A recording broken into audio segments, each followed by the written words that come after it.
what you've been doing today, but I am glad that it is Friday. Now, some of you have been at work and you're going back to work. Some of you are done with your work this week, and some of you are home altogether. So it's good to be Friday no matter who you are, because it means that tomorrow is Saturday. Come on, is it Friday already? It is Friday. All the days kind of run together whenever you're not putting on real pants. You're wearing stretchy pants and sweatpants, and I actually have on blue jeans. I gotta You've been admit wearing normal pants. It's good. good. I've been wearing normal Feel pants. good about you. Back in the day, my father would not allow you to go anywhere but to the gym in sweatpants.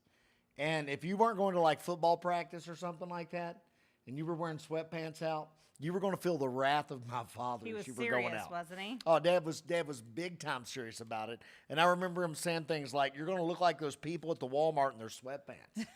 And now, if my dad were alive, everybody at the Walmart would have sweatpants on. It's true. I'll also say just the generation gaps, things like this are so funny because, I think about the generation gap. I remember when I first saw a Starbucks way back, I'm talking probably 98, 99. Which, when did Starbucks start? Like 70s? Well, they Seattle? started in Seattle on Pike's Place. Yeah. And so I went out to Seattle on the West Coast in the late 90s, and I led a women's trip, all right, to Seattle. Nothing like being a single man leading 100 women. I was a single guy, and I led 100, all these women out to this women's conference, and I was kind of like, I was making arrangements, I was moving baggage, I was getting them to their hotel and to the church, and I'll never forget, I was riding on the plane, and this guy was sitting by me, and he's like, "So where are you going, man?" And I said, "Well, I'm going to a women's conference." And he kind of looked at me funny, and he said, what do you mean you're going to a women's conference? I said, I forgot the number of women, but it was a bunch. It was like 68 or something. Yeah, that I'm taking with me to Seattle, Washington. And he turned around and he said, "You're the man, son. Give me 5, And I'm like, "Hey, I'm going to a women's conference." But we went out there. I saw Starbucks for the first time. Mm-hmm. And I watched people on the West Coast carrying around these $3, back then they're like $3, Frappuccinos everywhere. Yeah. We didn't know that they had like 100,000 calories a piece in them back then. But I went home and I told my dad, "Dad, there's this company." Now I don't even like the CEO of Starbucks. I don't like the company at all, but I still drink their coffee. But I'm like, "Dad, there's this company called Starbucks.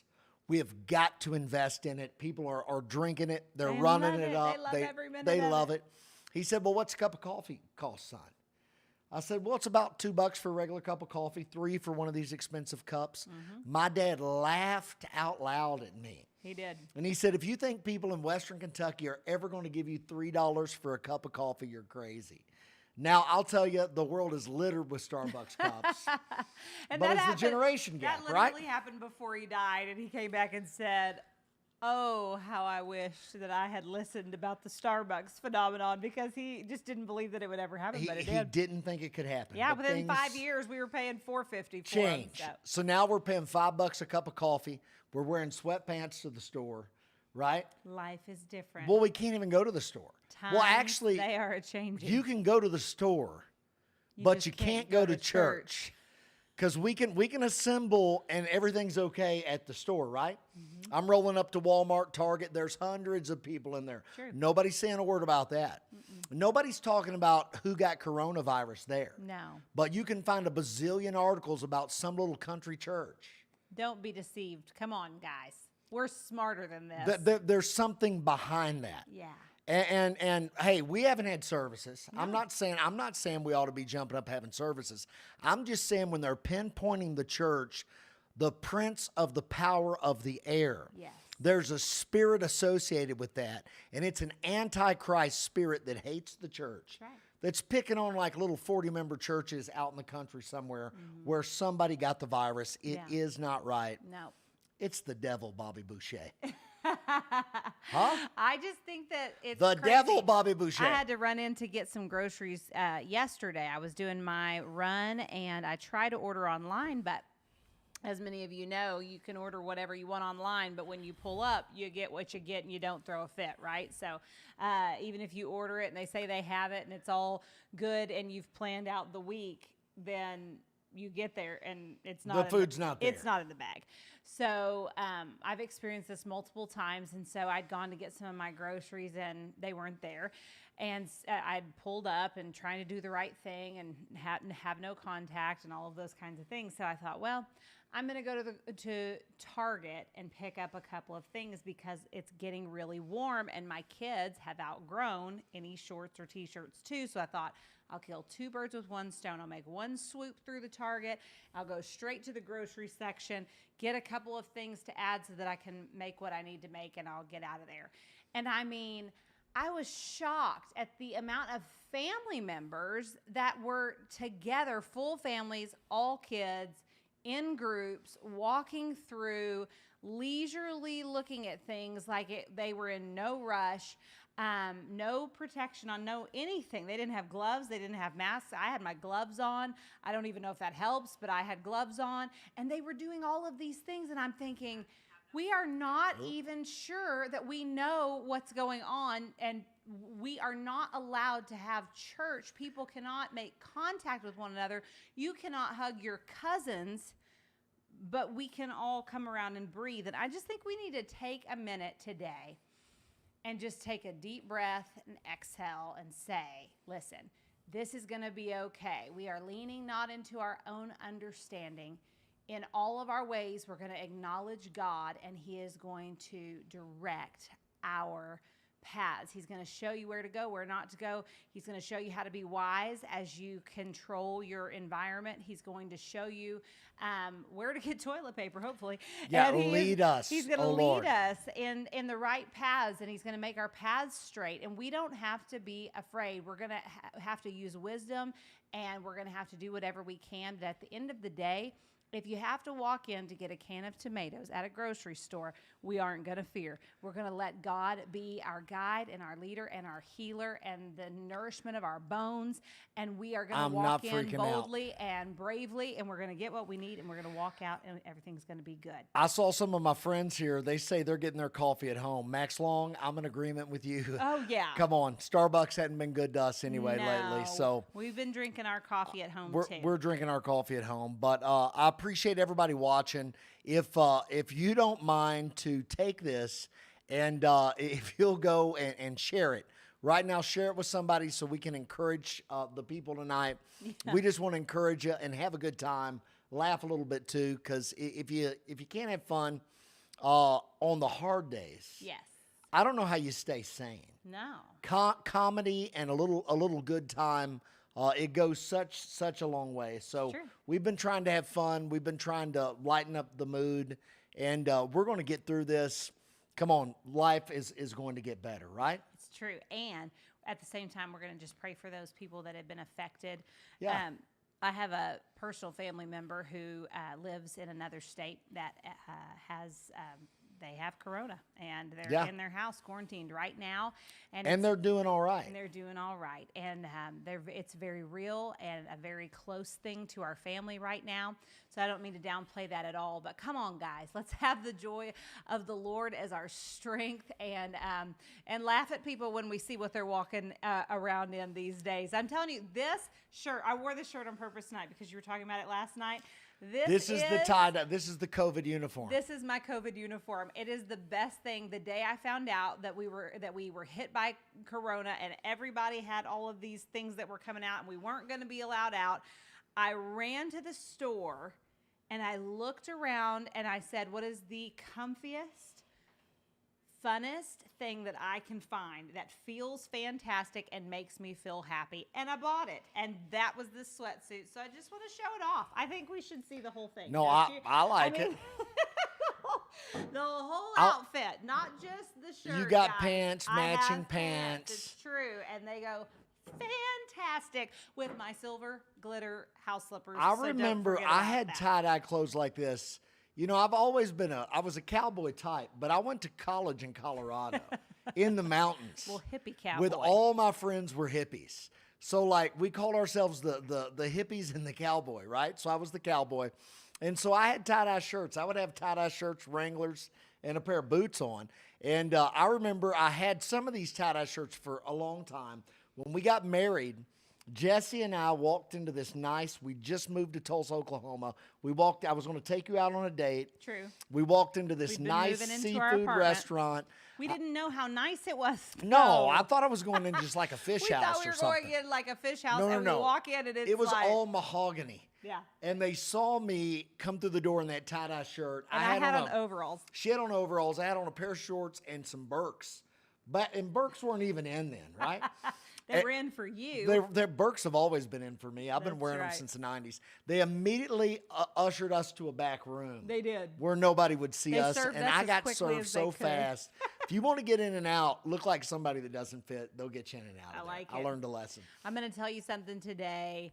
No matter what you're wearing, no matter where you are, no matter what's going on, no matter how much stress, no matter how much pressure, no matter how much financial pressure, I've been getting messages all day long from people saying, pray for me.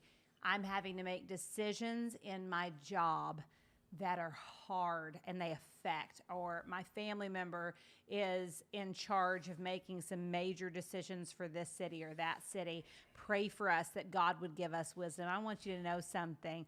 God says that if we'll ask him for wisdom, that he will give it to us liberally and without reproach. He's not going to take it back. He's going to lavish it upon us.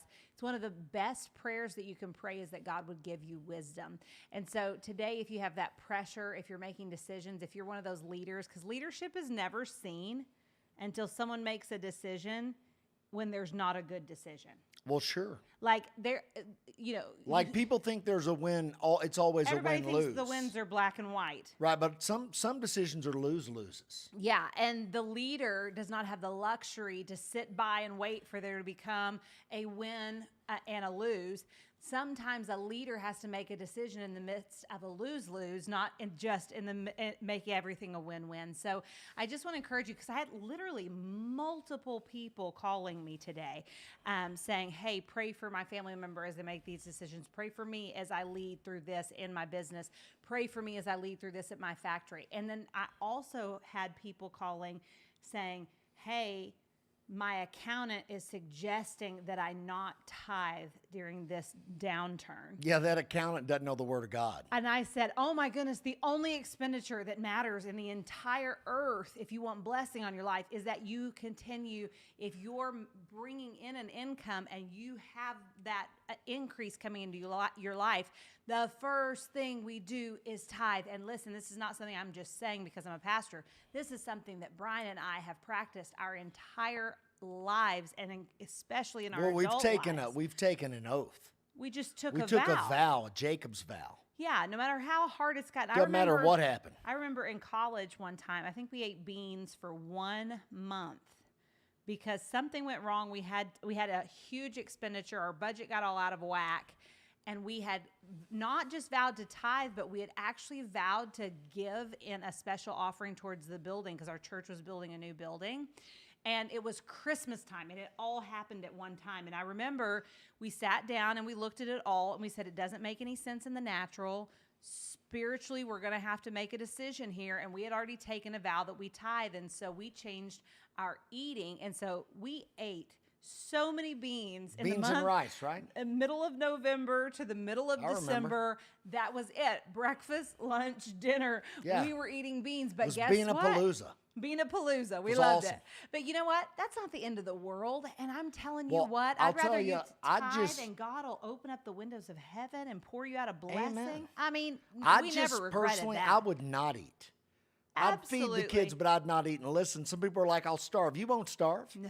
There's a lot of us in the church that have went 21 days, 40 days, fasting, not eating. And I'll tell you what, we're still over here walking around just Everybody fine. lived. Everybody lived. Yeah. Consult your physician. Disclaimer, disclaimer, disclaimer. That's You can't right. sue me over that. But both of those have been constant messages that we've received. So I just wanted to encourage you in that. Do what's right and trust God to give you the wisdom for the decision. Jessi and I are going to preach for a few minutes, and I feel like this. I've been wanting to do this. I want to do something and talk just to, as well, to business leaders, entrepreneurs, go for it. people that are dealing with that kind of thing. And I'm going to do it on a broadcast right after this one. Okay, cool. So we're going to preach, and I'm going to talk about how to not get in trouble with your idle time.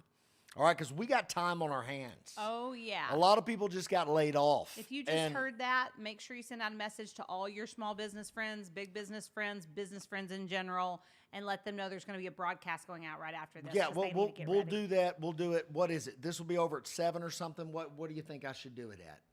7:15. 7:15. Tell them to come back, and we're going to talk just what's available to them in the stimulus and how I would handle it as an entrepreneur. And I am an entrepreneur. I am a business guy. I'm primarily a pastor, but I come from a tribe of businessmen. I know how they think.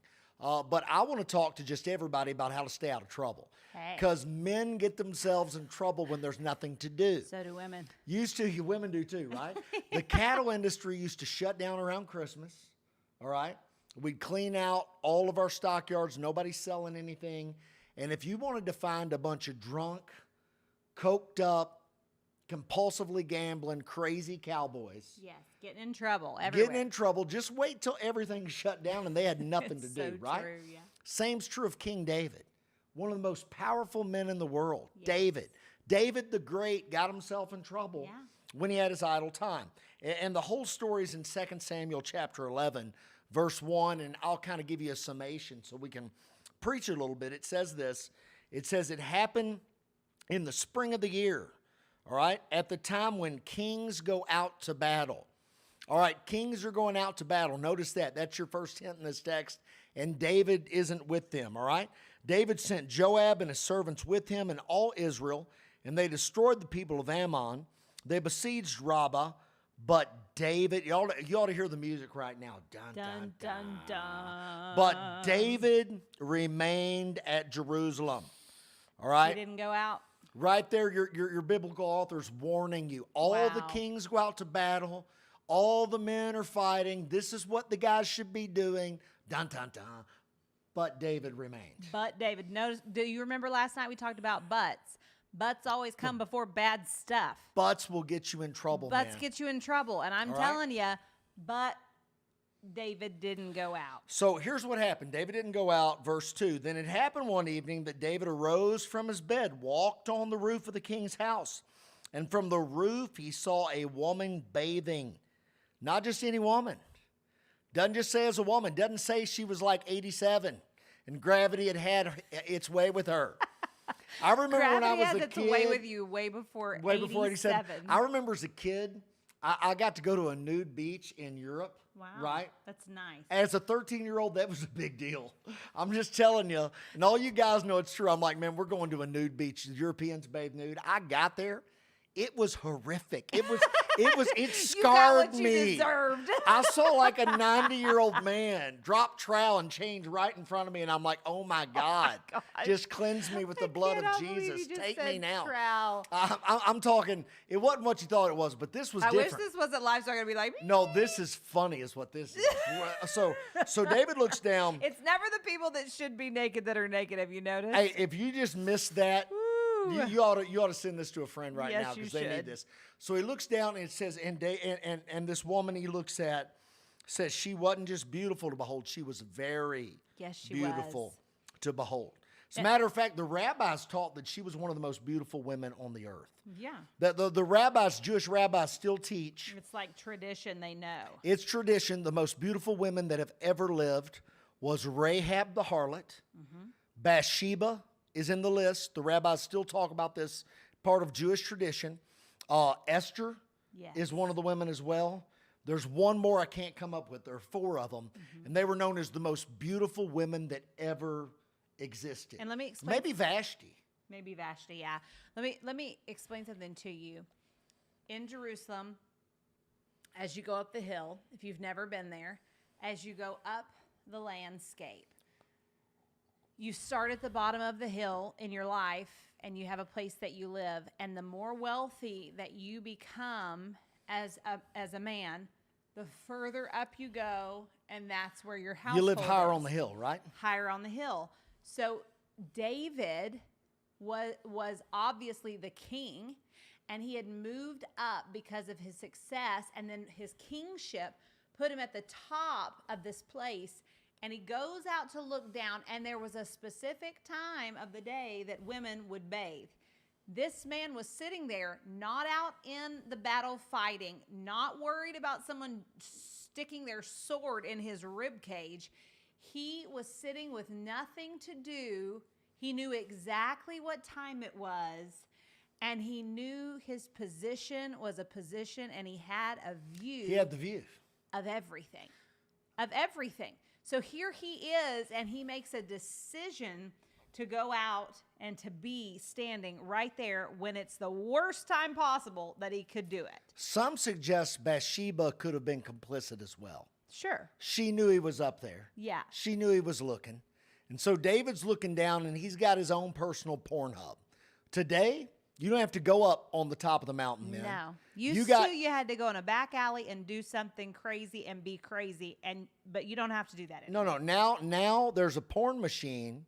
Bathsheba is in your pocket, right? Yes. Right there on your phone. Right there, you can dial it up anytime you want. You can get yourself in trouble and defile yourself. True. So David looks down, he sees Bathsheba. All right, here's what I've told young men and people forever. You don't even have to go looking for it. It comes It's looking there. for It comes you. looking for you. You have to turn. So David looks down, and he sees her. And I always say this to young men. I say, hey, if you look up and you accidentally see a naked woman once, you've been blessed. All right? Just take it as a gift from God. You've been blessed. You saw her once. Ta-da. If you look up and you see that naked woman twice, you've been cursed. Because you can't control what you see the first time. True. You can't control what you hear the first time. You can't always control that, right? Yes. But you can control your response the second time. Yes. So what David should have done is taken his butt back into the palace, took his butt right back down there and got on whatever it was and rode out to war with the men. That's Got right. himself out of idle time. And let me say this, for all of you men and women out there, because pornography is a huge issue in both male and female worlds now. People don't know that, but women are more addicted than ever before to that. And I want to tell you something, and we teach this to our kids, especially our son, because he'll come and say, we'll be walking through the mall, for instance, and there'll be women that are half clad in the windows at certain stores. And instead of giving him a really like a aversion to women, because I want him to love women, or it's natural. It's or nothing, that's making him feel like that's bad, or making him feel like it's his fault, or whatever. There's windows full of people. Or him looking at a woman and saying, oh my gosh, look at her, what's wrong with her, and shaming other people because we're Christians and we walk in love and we honor people. We just say to him, hey man, that girl needs some privacy. And he'll say, Mama, why does she not know she needs some privacy? I'll say, she just doesn't know yet. I don't know why she doesn't know, but she does. So we're just going to give her some privacy. And we just turn our eyes. I think it's a really big deal to have that fruit of the Spirit in your life of self-control. And we're just talking about one aspect. But listen, the longer women sit around, the more gossipy they get. The more they talk about people. Well, the more they get in other people's business. We don't want to foster a church culture that judges the young lady that hadn't been trained how to cover herself or whatever. To be modest, or that it's important. Yeah, that'll come with time. I never want to shame We a don't woman. shame people, but we're trying to teach our young men and our young women to fruit of the protect Spirit. their heart and to guard their eyes and their mind. Guard right? your eyes, guard your heart. So we just say, man, they just need some privacy.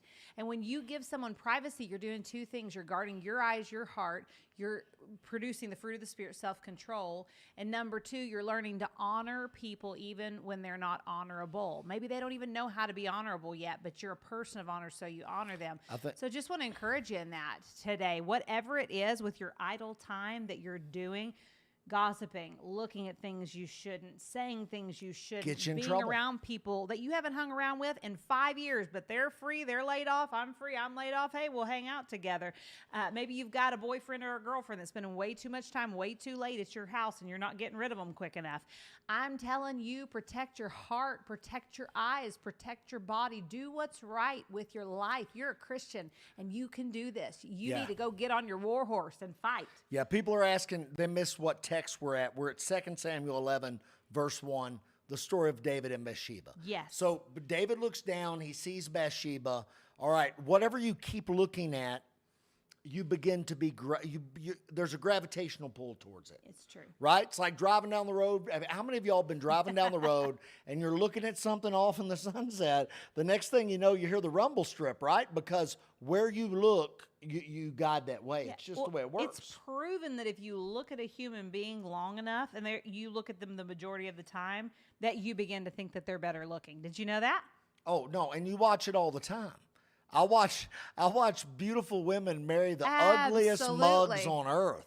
And I'm like, how did that dude pull that off?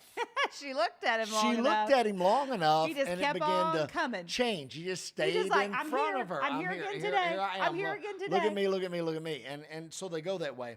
So you just got to be careful where you look. So I'll say this. Number one, stay engaged in the battles you're called to. Yep. Keeps you out of so much trouble. My grandpa used to say, if you're laid off, go work for somebody for free. You'll stay out of trouble because you'll have something to do. You won't be blowing your money like drinking and gambling like guys do when they get, with nothing to do, especially his generation. That's the horse track was his office, right? Yeah. Just go to work for free. So stay engaged in the battle. Number two, be careful where you look. And if you see something you shouldn't see, come on, look away. Yes. It's just turn the head and go the other way. Yes. One of the next things I'll say is that everything that looks cute and cuddly isn't necessarily what it seems, is it, Jessi? Not at all. I mean, there are some things that look cute and cuddly that are vicious. Honey badgers. Honey badgers. Take that for. No, what about raccoons? It's true. Very, very tough. They will claw your face off. I remember a hamster took a big chunk out of my hand when I was a kid. Oh, I had an ostrich almost tear my hair out of my head once. They look cute and cuddly, but they're not. David looks down at Bathsheba. He looks long enough, and he acts on it. He sends down. He has her brought to himself. You know the story. And this man is Uriah's wife. Yes. So David could have any woman he wanted in the kingdom. Yeah. As a matter of fact, David had wives. David had concubines. David had all of that. That wasn't prohibited at his time. Wasn't the best idea. I mean, God put one man, one woman in the garden. Not God's perfect plan. Wasn't God's perfect plan, but it was permitted for this king at the time. Although the scripture warned, let not the king have many wives. Mm-hmm. Let him not have many horses. Starts trusting all that. And David and Solomon do both of these things. So David goes down and he says, I got to add her to my harem. And he goes down and he takes Bathsheba and he lays with her. And she becomes pregnant. Now he's got a problem. Bathsheba's husband is fighting a war for him. David's got to clean up his mess. So David becomes practically, he's the most powerful man in the world, in that world. This woman could have said no, but can she say no? Right? Because he could have her killed. Exactly. Some people make I don't know if I agree with it, but I've seen commentators say practically this is rape committed by David through his power, right? Then he's trying to cover up the sin, so he has Uriah, his wife, the husband, come back. Tries to get him drunk so he'll go home and sleep with his wife. This man's so loyal. He says, how can I go and sleep with my wife when my brothers are in the field fighting? I won't do it. Wow. And so finally David is... Not only did he pick some other man's wife, he picked like the most loyal man in the world. A loyal man, a good man, a righteous man. Yeah, and this is the thing. Like, part of this is... It's so important. We say this at our house. We say mind ya. That's like our key word. Mind ya. Mind ya. And the kids always say, what does that mean, Mom? And it says, means mind your business.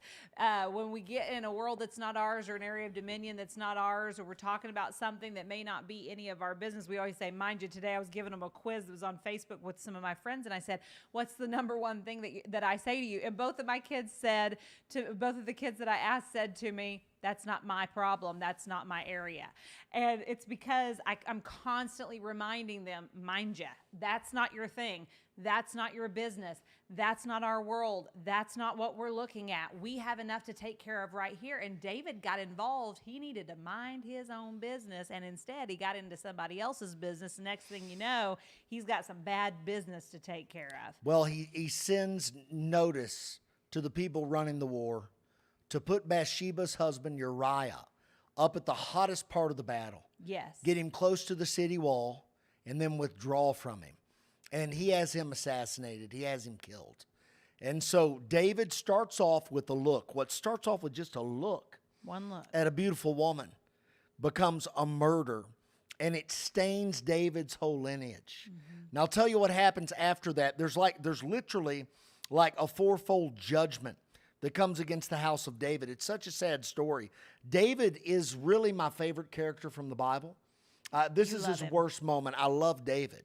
And I talk about David. David, and from my perspective, he's not just David, he's David the Great. I think you could talk about him for like 2 years. I could preach David for years, and I'm going to this fall, preach him a long time. But this is David's lowest moment, and I call this part of David the sinner, right? There's David the psalmist. There's David the sovereign. There's David the sage. There's David the shepherd. There's David the sinner, David the son. But here's what happens. There's a fourfold judgment. A prophet comes and calls David out because he didn't mind his time well when he wasn't busy. And here's the four things that happen in return to David's sin.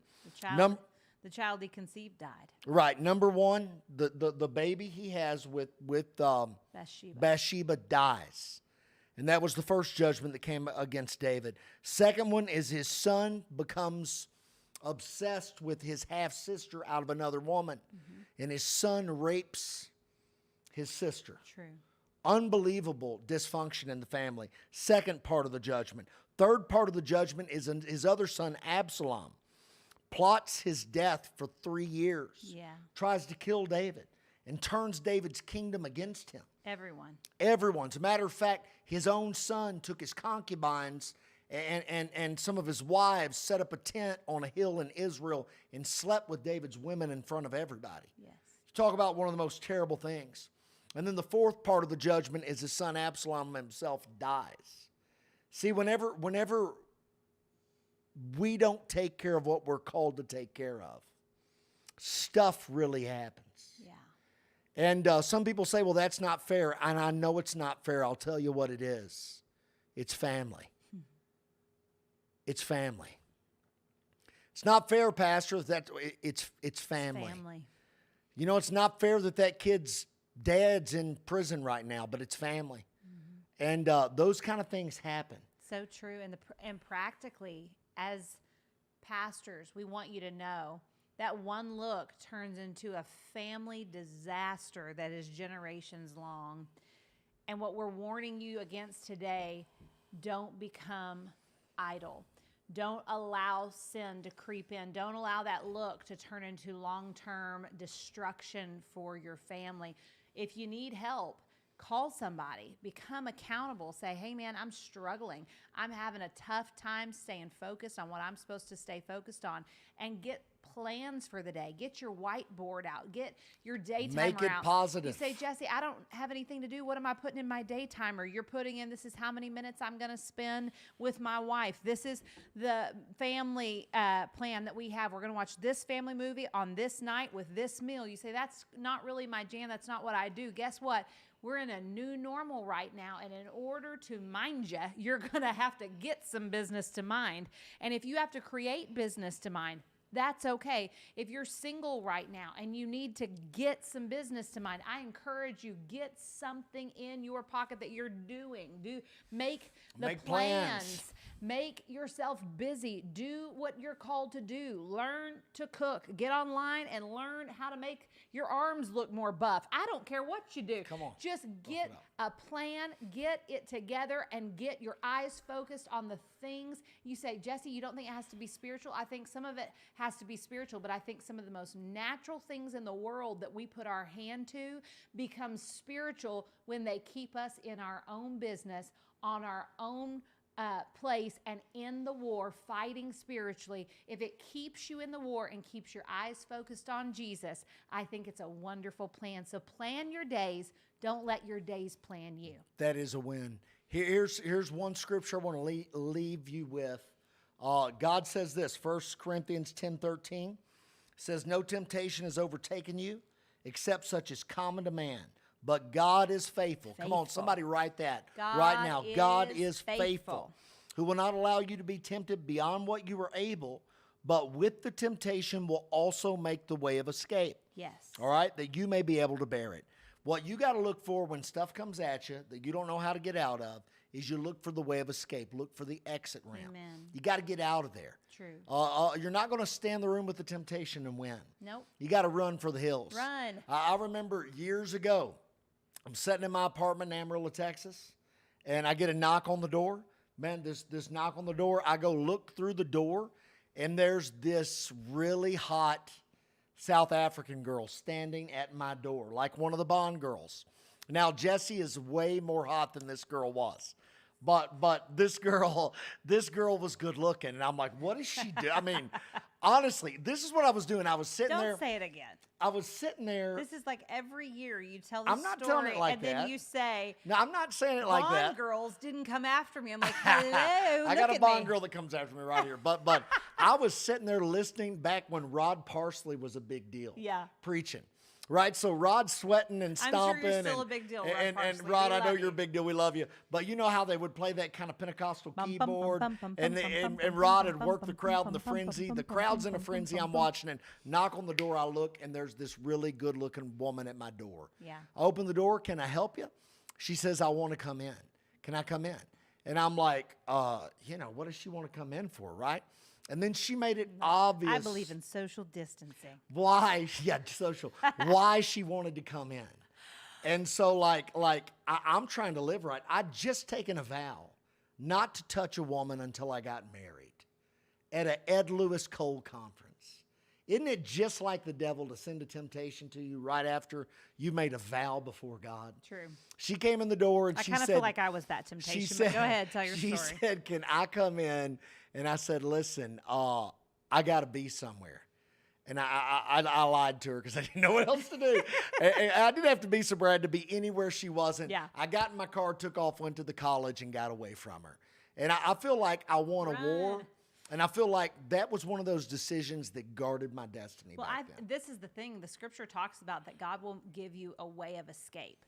So anytime that you're in a place where you feel like, man, I'm about to do something that's sinful, I'm about to get into something I shouldn't get into, I'm about to go down a path that I don't need to go down, God always provides a way of escape. I believe that. He always gives us a way of escape. Most of the time it's a door. I found myself, before I married Brian, hanging out with this guy. And to be honest, I wasn't physically attracted to him. I didn't want to be his girlfriend. I had no intentions with that. It was her boyfriend.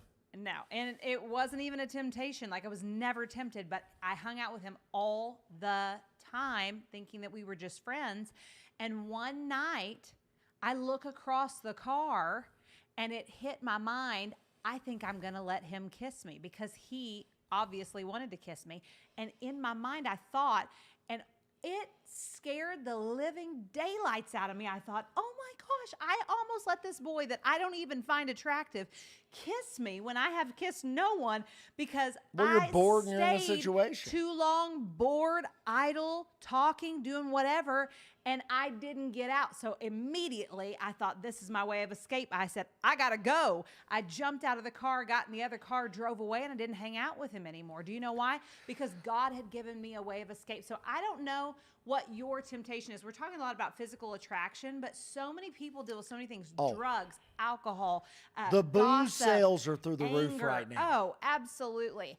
And so I just want to tell you, like, whatever your temptation is, I want you to say, God, I know that I'm being tempted, but I also know that you've provided a way of escape. Help me to use wisdom to get out. And when that moment comes, I'm telling you, run like a bear is chasing you in the hills, in the mountains of Alaska. Get out of there. Get out of there. And you say, Jessi, we're not supposed to leave our house. Well, if they're in your house, get out of there. Go out somewhere where someone can see you. Call a friend. Can I call a friend? Yes, you can get help from a friend. And say, listen, I'm being tempted and I've got to get out of this situation. Help me today. God's going to help you. He's going to assist you. Hey, we're going to pray that God would help us, and we're going to stay out of trouble. Yes. While we're really idle in quarantine, a lot of So people. true. But let me say this. There's an ad they've just put up about Easter. Yay. It's on the line on Facebook, and they should be putting it down on the line right now where you can find it. Absolutely. They're going to attach So it. be looking for it on the Facebook. If you would take the Easter ad and share it. We got this Sunday we're preaching. It's going to be awesome. My favorite preacher's preaching. And then I got a prophetic dream I'm sharing that's going to encourage you. You're going to love it. It's going to be an awesome weekend. Don't miss church. Do not miss this weekend. And then whatever this you do. next Sunday, come on, it's Friday, but Sunday's coming. Sunday's coming. And Easter's coming, and we're going to celebrate the death, burial, and resurrection come Easter. And God gave me kind of an ace in the hole where I got to go to the Garden Tomb. Good job. An hour and a half before anybody else was there. And I filmed in front of the tomb, in the tomb. I'm going to take you to Golgotha. I'm telling you, we're going to You're gonna love Calvary. it. And we're going to literally be there because I Yeah. was just in the Holy Land. So take it, share that link, and bring somebody with you on virtually on Easter Sunday. Come on, we're going to pray for you. Well, the link to Easter's right there. So what I want you to do is grab it and share it on your Facebook, on your social media, on Instagram, whatever. Share it. It has Brian and I on it. It's very, very important. You say, Jessi, we can't go to the building. It's vitally important. People feel like they need to go to church on Easter. It's the easiest holiday besides Christmas to just grab a friend that isn't involved in church and get them involved. So please do not hesitate. Don't wait and say, I'll do it later. Don't let the kids scream and distract you. Right now, grab it, share it, and say, hey, I would love to invite you to attend Easter with me. We're going to have a great week. You're not going to want to miss it. Do it in your own language. Do it like you would say it, and your friends are going to be attracted to come to Easter service with you. It's going to be awesome. Easter Sunday. Easter Sunday. Let's do it. Let me pray for you. Father, I thank you that you help us, position us. Let us not be idle. When the kings go out to war, Yes, let us God. go with them. Help us watch where we're looking, Lord. Keep our mind fixed on you. I pray for everybody right now that's caught in some kind of trap. I declare you're showing them the way of escape and that they got grace to walk out of that situation. Lord, I bless the people.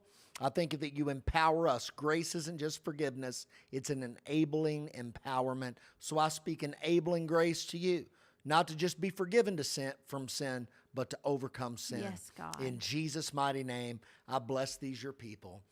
Amen. Give us 5 minutes, and Brian will be bringing that business podcast to you. Don't miss it. Invite your business friends. He's got tons of information. It'll help you. Let's make it like 10 minutes, all right? Okay. Give me 10 minutes. Get my thoughts together. 7:25. We'll talk about that. All right. Okay? We'll